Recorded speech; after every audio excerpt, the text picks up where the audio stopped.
Olha só, em 1789, século XVIII, as camadas populares na França, a população francesa, iniciou um processo revolucionário que transformaria as estruturas sociais e políticas daquele país, além de influenciar todo o Ocidente. É sobre isso que a gente vai falar um pouquinho hoje. Hoje a gente vai procurar entender o básico do que foi a Revolução Francesa. Vamos lá!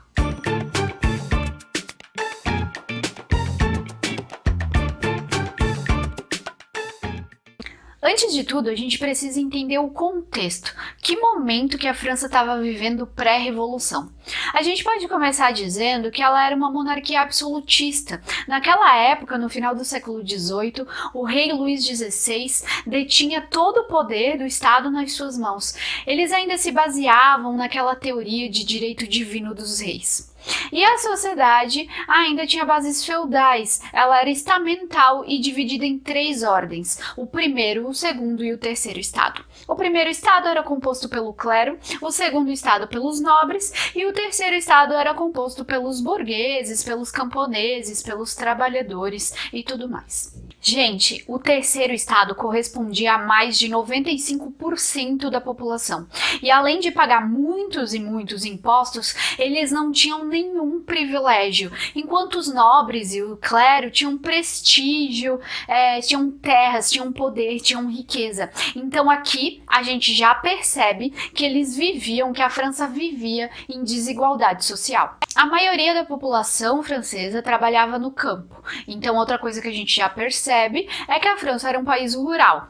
E devido à baixa produtividade agrícola, devido às secas ou os problemas, que eles encontravam nos feudos mesmo, e o alto número de impostos que eles pagavam, as pessoas começaram a passar fome, as pessoas pobres, ou seja, a maioria da população. E aí, com fome, vivendo em certas condições precárias, ruins e desiguais, começou a rolar entre eles uma certa insatisfação.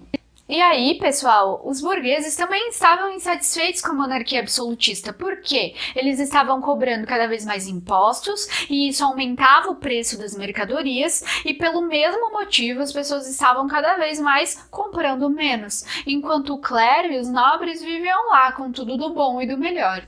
Isso tudo gerou uma bola de neve enorme, sem tamanho. Tudo isso fez com que a França entrasse em crise, uma crise econômica, política e social. A população estava muito descontente. E aí, galera, como o rei estava lá por direito divino, tinha todo o poder, ele governava sem nenhum empecilho. A última assembleia para consultar as outras pessoas, por exemplo, tinha sido feita lá em 1614, há mais de um século. Só que aí, pressionado pela sociedade, ele se viu obrigado a convocar assembleias. E aí rolou, lá em 1787, a Assembleia dos Notáveis, que era uma assembleia composta pelo monarca, pelo rei e pelo primeiro e segundo estado, o clero e os nobres. O que o rei queria? Fazer com que essas pessoas passassem a pagar impostos também, para ajudar a resolver o problema financeiro da França, mas eles se negaram a perder os seus privilégios. E aí então, ainda na tentativa de resolver os problemas financeiros da França, os problemas orçamentários da França, o rei se vê obrigado a convocar a Assembleia dos Estados Gerais. Essa Assembleia ela era composta por representantes dos 3 estados, só que eles não chegaram em nenhum acordo. Por quê? Porque o terceiro estado não estava muito feliz. Ele exigia o voto individual. Por quê? Como funcionava o voto naquela época? Era 1 por 1. Então, cada estado tinha direito a um voto. O clero tinha direito a um voto, a nobreza tinha direito a um voto, e o terceiro estado, que era composto pela maioria da população, tinha direito a um voto. Então, eles sempre perdiam, era muito desproporcional, ele estava subrepresentado, já que o clero e a nobreza geralmente votavam juntos, Então, o que o terceiro estado queria? Ele queria um aumento do número de deputados para aumentar a representatividade, e ele queria um voto individual.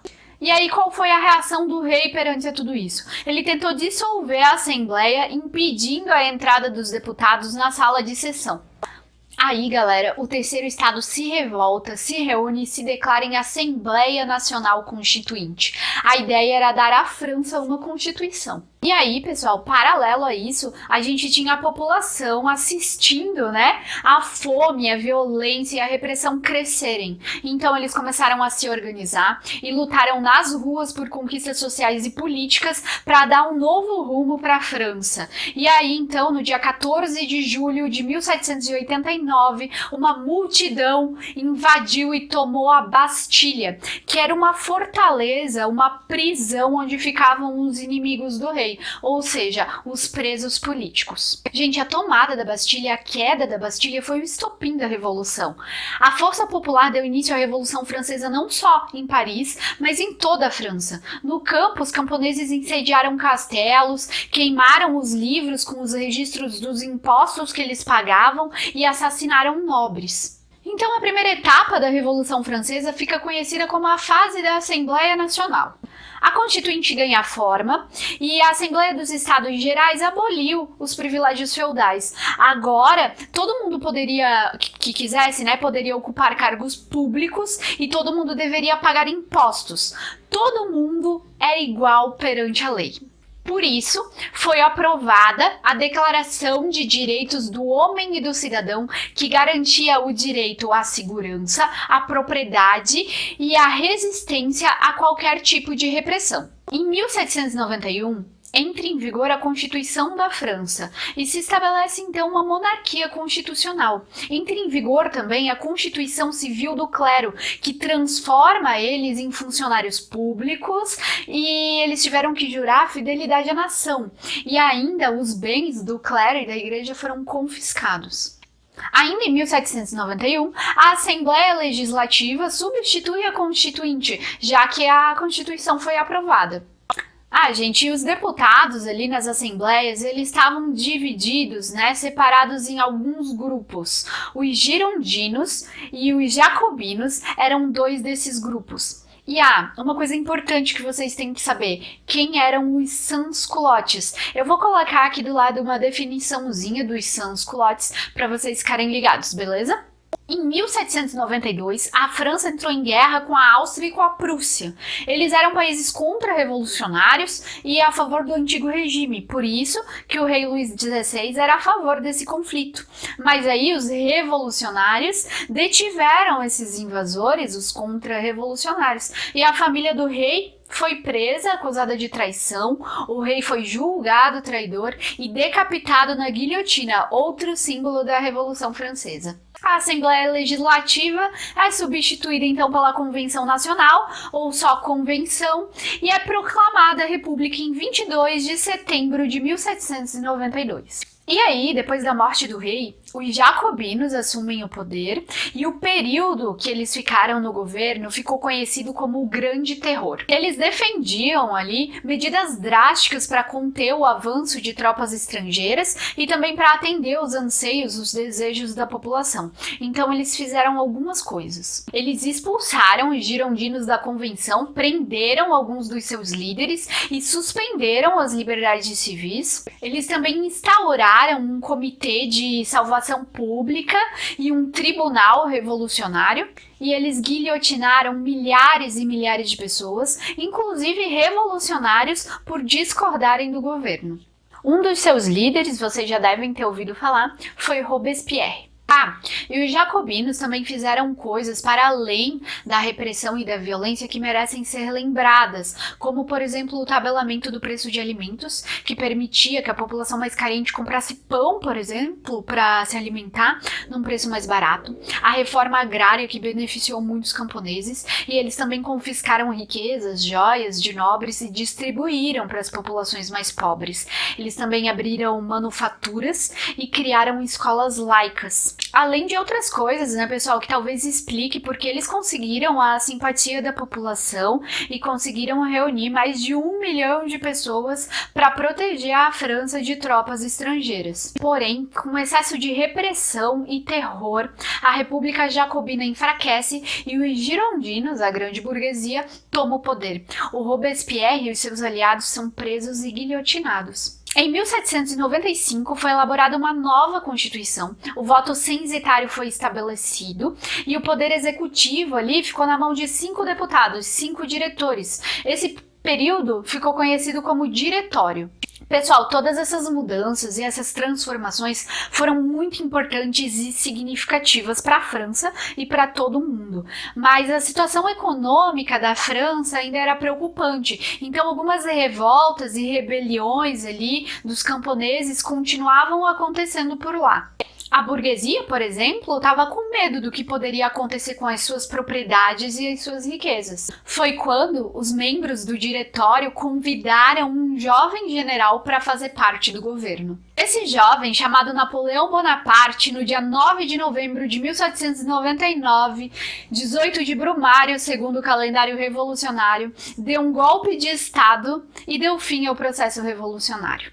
Mas a era napoleônica é assunto para outro vídeo. Gente, mas o que a gente precisa saber aqui nesse vídeo sobre a Revolução Francesa é que essa revolução, esse movimento mudou a vida de todo mundo que vivia na França. Seja você nobre, do clero, camponês, todo mundo foi influenciado pelos ideais revolucionários, influenciados pelos ideais iluministas. Esse movimento atingiu a todos. Não dava mais, por exemplo, para entender política sem as referências da Revolução Francesa, além das transformações sociais e econômicas que colocaram o feudalismo de lado de vez e abriram caminho para o capitalismo. Esse movimento acabou inspirando outros tantos pelo mundo, inclusive no Brasil, como por exemplo a Inconfidência Mineira.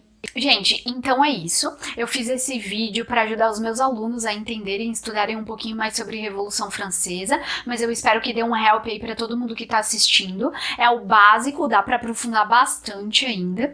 E se você não conhece o canal, a gente já tem vídeo sobre a Inconfidência Mineira, que eu falei, sobre o feudalismo. Então se inscreve, ativa o sininho, dá sugestão nos comentários, divulga pra galera, beleza? A gente também tem podcast, né, com o nome do canal, Você Tem Que Saber o Básico, em todas as plataformas digitais, caso vocês queiram nos ouvir por aí também. Beleza? Obrigada, tchau! Eu vou fazer de novo essa parte. Se reúne, se revolta, se declara. Isso é meio assim, óbvio. Não passou a raiva, né? Tá aqui com a força do ódio, tá com o negócio. Tá gravando ali? Tá filmando? Tá gravando? Tá gravando? Esqueci. Ai, meu Deus. Não, peraí, eu já tô terminando. Não se mexe, por favor. Não, fica aqui. Ficou aqui até agora. Pode sair se tu quiser. Agora, eu não lembro o que acontece agora. Não sei se eu gostei, eu vou fazer de novo.